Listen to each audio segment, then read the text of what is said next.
What's up, y'all? Logan Parker, Heirloom Builders. Welcome back to the wedding barn. We're working on a whole bunch of stuff today. We're erecting the last part of this bearing wall that's going to support the trusses and leave this 24-foot wide by 64-foot long porch, covered porch, completely open. And we're also going to start stacking these rafters back here that are going to be the loft floor and that are going to support the window wall framing above, which is critical for us right now because our next step is setting trusses from this window wall. They're going to hang on this window wall and be supported on the far end by this porch bearing wall. But we've got to get this window framing in first before we can set trusses up against it. And before we even frame that window framing, we've got to get the loft floor set. So even though we don't need a loft floor, we have to frame it because our window wall frame sits on top of it. Here we go. We're going to show you how it's done. So the first thing we got to do is build the post and beam walls that support that truss roof. And the way that we do that is we build these walls on the floor, on this concrete slab floor, on top of sawhorses, so that we can make sure that we're getting the wall, the post and beam square. And that way when we stand it up, it's totally plumb. The other advantage is that as we frame this stuff on the concrete slab floor, we have a chance to easily cut and assemble and fine-tune the knee braces so that we're not doing that off of ladders. That's a really important step. For example, we just placed this 8x12 beam, which is super heavy. We can't even lift it by hand, even with 3 guys. So we have to lift it with a telehandler. We placed it. It wasn't sitting quite square, so Mike and Ben just grinded it down so it's gonna fit. Another advantage of actually framing this on the floor is that if we had already erected and plumbed each one of these posts in place and then tried to set this beam, if we had to take the beam down, it would be a whole lot more time consuming and difficult to get it to be a nice fit. So being that we're doing this on the floor, we have a chance to work with each one of these timbers, get them exactly perfectly snug fit, square them up exactly like they need to be, brace them off on the floor, and keep on rolling. Or the way that we do this is we set up our sawhorses first, set our 10x10 posts on the sawhorses, get them parallel to each other, and then check for square diagonal using 2 diagonals. We take a tape measure from the foot of one post to the top of the other, and then vice versa to get and match our diagonals. And once we know those posts are square, then we can measure and cut our beam to fit. We'll double check that they're all square and then bolt this beam off, and then that'll secure it enough to where we can get our knee braces cut to fit, bolt it in, and then we'll be ready to raise this wall and tie it in to that other existing wall down there.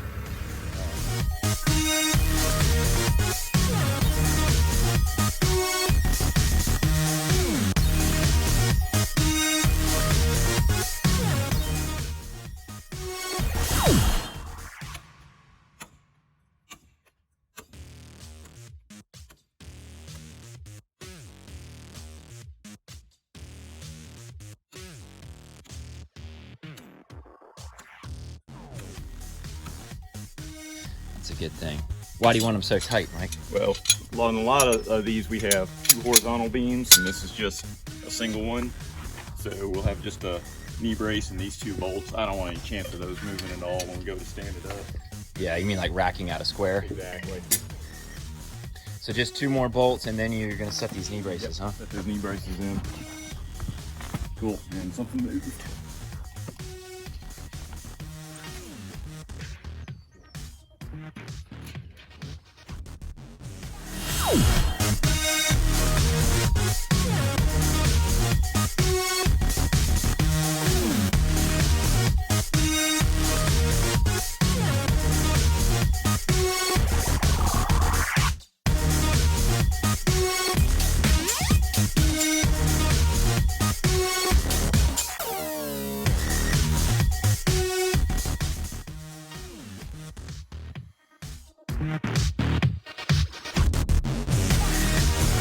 doing these knee braces is kind of a critical part of this entire structure. As you can see, there are a lot of them. I think there's like 66 or something knee braces in this whole structure. So in order to make it more efficient, what we've figured out what we can do is set a ledger underneath each one of these knee braces so they can sit right centered in the post and beam and rest on there while we lag them or bolt them to the post and beam. We don't have to have somebody sit there and hold it, which is a huge time saver and helps to keep it in alignment. It makes it easy to hold up there and scribe if it needs to be, you know, grinded if it's open on one side. It needs a slight different miter on it than an exact 45. Screw on this little piece of scrap wood and set the knee brace right on top. And then we can do all our bolting one person. It makes it a whole lot easier and faster.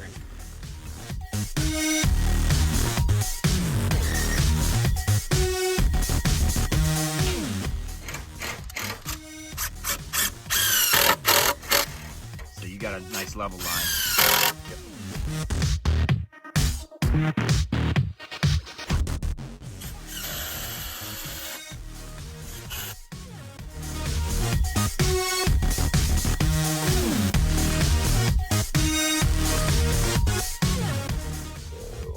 Side tight.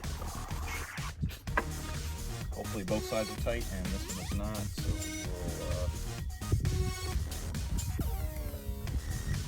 we'll scribe this. Wow, that's a pretty good. That's a big one. 1/4 inch to nothing. Yeah. Case in point, that gives us the opportunity to set this where it goes and scribe it in before we erect the wall, and we're trying to do this off a ladder, so it makes it a whole lot easier. And we can work off the sawhorses.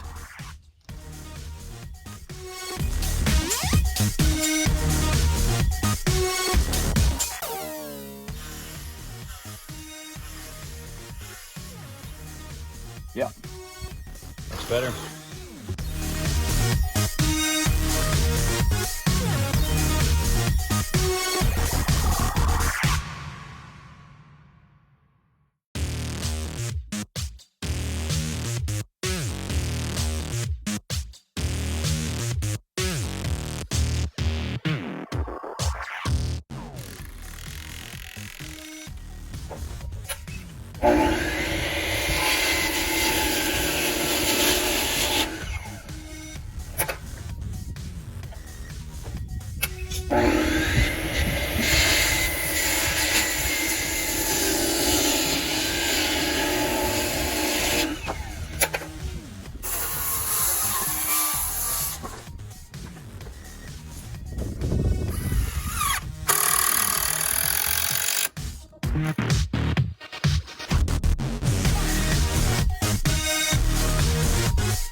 Okay, so now that we got this latest porch bearing beam bent, erected, All we got to do is measure between the first one and the second one, cut the 8x12 to connect the two.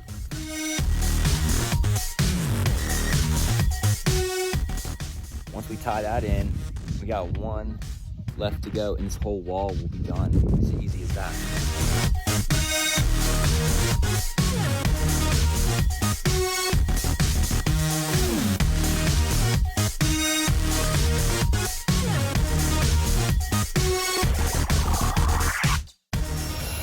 We're gonna go ahead and drill out the holes that are gonna connect this 8x12 beam to the 10x10 post so that we don't have to do that off a ladder right now.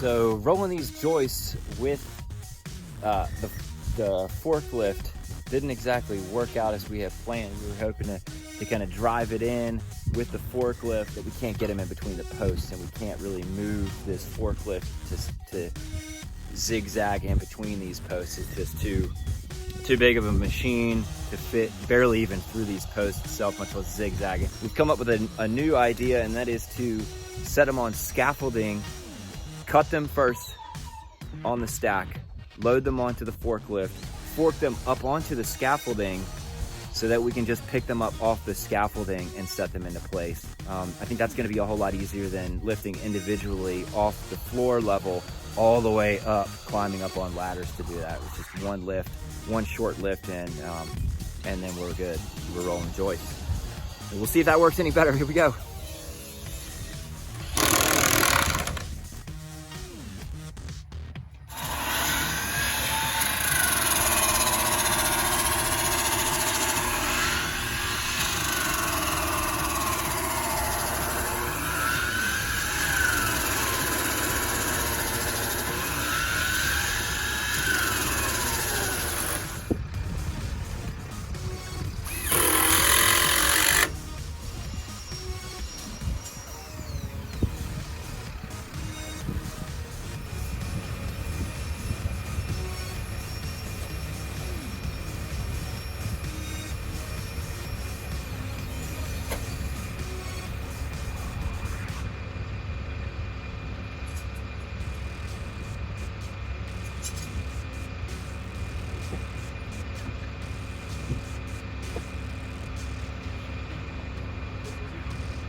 So there's a couple things I've found that make this a whole lot easier cutting 4x10 joists that are rough sawn. You can actually pull these off the stack and line them up and line up those edges so that you can cut in one motion cut. So you cut 3 or 4 at the same time, which makes wielding this giant beam saw a whole lot easier.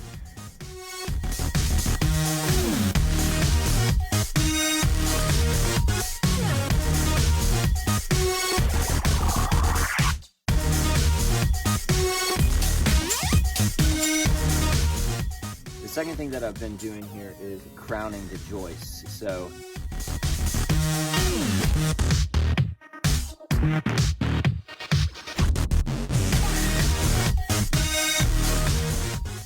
if there is a beam that has a bow to it, we want that positioned up so that, you know, if it's like this, the weight of the floor is going to flatten it out. If you start with it like this, then any additional weight on the floor is going to make it sag even more. So we want to position all of them with the crown up.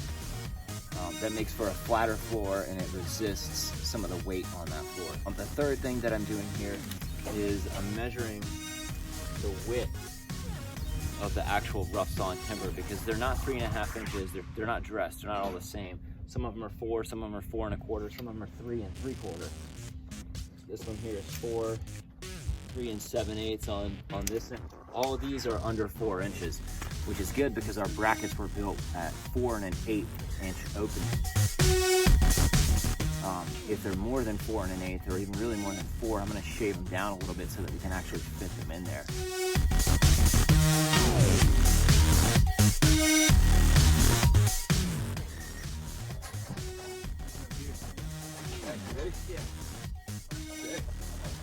So if you're ever using joist hangers, you want to make sure that the tops of the joists are flush with the top of your deck beam. One of the tricks to getting this floor framing flush on top of the beam is to screw down a 2x6 to the top of each one of these 4x10 floor joists and then lift it up and use that to support the top end. And then all we got to do is fit the bracket up on top of that, up on the bottom end of that joist and screw it in, and then it's all flush. But because of these rough sawn joists, and even dimensional lumber is not always the same width, and having that little 2x6 hanger makes that happen really easily. And it also provides support so that we don't have to hold it while we're installing it.